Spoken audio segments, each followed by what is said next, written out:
భారతదేశ రాజకీయ ముఖచిత్రం ఇప్పుడు వింతైనటువంటి మలుపులో ఉంది.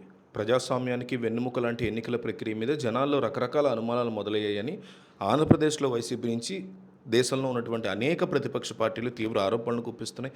దాని మీద సుప్రీంకోర్టులో పోరాటం చేయడానికి జగన్మోహన్ రెడ్డి సిద్ధమవుతున్నారనే వార్తలు కూడా వినిపిస్తున్నాయి. ముఖ్యంగా 2024 ఏపీ ఎన్నికల ఫలితాలు వచ్చిన తీరు చూస్తుంటే దేశంలోని రాజ్యాంగ వ్యవస్థలు తమ స్వయం ప్రతిపత్తిని కోల్పోయాయా అన్న ప్రశ్న ఉదయిస్తోంది అంటోంది వైసీపీ.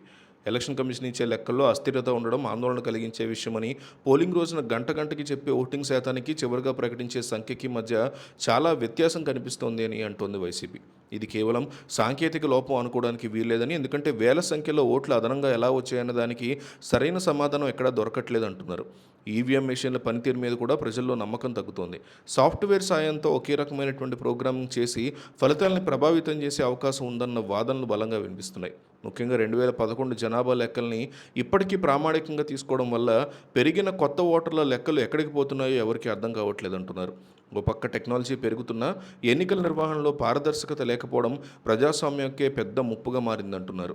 ప్రస్తుత పరిస్థితుల్లో ప్రాంతీయ పార్టీల యొక్క మనుగడ ప్రశ్నార్థకంగా మారుతోందని, కేంద్రంలో అధికారంలో ఉన్న పార్టీ దేశవ్యాప్తంగా తన జెండాని ఎగరవేయాలని చూస్తూ చిన్న పార్టీని తొక్కేసే ప్రయత్నం చేస్తోందని ఆరోపిస్తోంది వైసీపీ. దీనికి అడ్డుకట్ట వేయాల్సిన ప్రధాన ప్రతిపక్షం కాంగ్రెస్ మాత్రం సరైన వ్యూహాలు లేక చితికిల పడుతోంది. పాతతరం నాయకుల మీద ఆధారపడడం వల్ల కొత్త ఆలోచనలు రావట్లేదు. దీనివల్ల అధికార పార్టీ బీజేపీ ఆడింది ఆటగా పాడింది పాటగా సాగుతోందని, ఒకప్పుడు ఉల్లిపాయల ధరలు పెరిగితేనే ప్రభుత్వాలు కూలిపోయేవని, కానీ ఇప్పుడు నిత్యావసర ధరలు ఆకాశానికి తాకుతున్నా ప్రజల్లో ఆ స్థాయి చైతన్యం రాకుండా చేయడంలో కొన్ని శక్తులు విజయవంతం సాధించాయి. వ్యవస్థలను గుప్పెట్లో పెట్టుకుని ఎన్నికల కమిషన్ల నియామక ప్రక్రియను కూడా తమకు అనుకూలంగా మార్చుకోవడం వల్ల ప్రశ్నించే గొంతుకలు మోగబోతున్నాయి.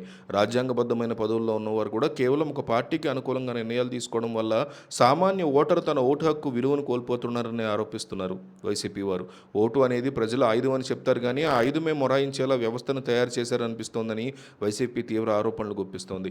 ఆంధ్రప్రదేశ్ రాజకీయాల్లో కూడా ఇటువంటి వింత పరిణామాలు మనం చూస్తున్నామని, పిఠాపురం లాంటి నియోజకవర్గంలో పార్టీ కోసం కష్టపడిన నాయకుడిని పక్కన పెట్టడం వల్ల కేడర్లో తీవ్ర అసంతృప్తి నెలకొందని, తమ నాయకుడు పవన్ కళ్యాణ్ గెలుపు కోసం తన సొంత సీటు త్యాగం చేసిన వర్మ లాంటి వాళ్ళని ఇప్పుడు బాధ్యతల నుంచి తప్పించడం చూస్తుంటే రాజకీయం ఎంత కృతజ్ఞత లేకుండా ఉందో అర్థమవుతుందంటూ కూడా వైసీపీ అనుకూల మీడియా దీని గురించి వార్తలు ప్రచారం చేస్తోంది. వైఎస్ జగన్మోహన్ రెడ్డి సుప్రీంకోర్టు సాక్షిగా దీని మీద ఒక స్ట్రాంగ్ పోరాటాన్ని చేయబోతున్నారని, ఆంధ్రప్రదేశ్లో 2024లో పడినటువంటి ఓట్ల దగ్గర నుంచి ఇప్పుడు సర్కారణంగా వెస్ట్ బెంగాల్లో కోల్పోయిన ఓట్లు కావచ్చు, బీహార్లో ఓట్లు కావచ్చు, అటు తమిళనాడులో జరిగినటువంటి అంశాలు కావచ్చు, కేరళ కావచ్చు, పుదుచ్చేరి కావచ్చు, అస్సాం కావచ్చు, ఈ ప్రాంతాల్లో బీజేపీ ఏదైనా మ్యానిపులేషన్ చేస్తుందా, ఎలక్షన్ కమిషన్ ఏదైనా ఇబ్బందికర పరిస్థితిని తీసుకొస్తుందో అనే అంశం మీద సుప్రీంకోర్టులో ఒక స్ట్రాంగ్ పోరాటానికి జగన్మోహన్ రెడ్డి సిద్ధమవుతున్నారు అంటూ వైసీపీ అనుకూల మీడియాలో ఒక స్ట్రాంగ్ వార్తా హల్చల్ చేస్తోంది.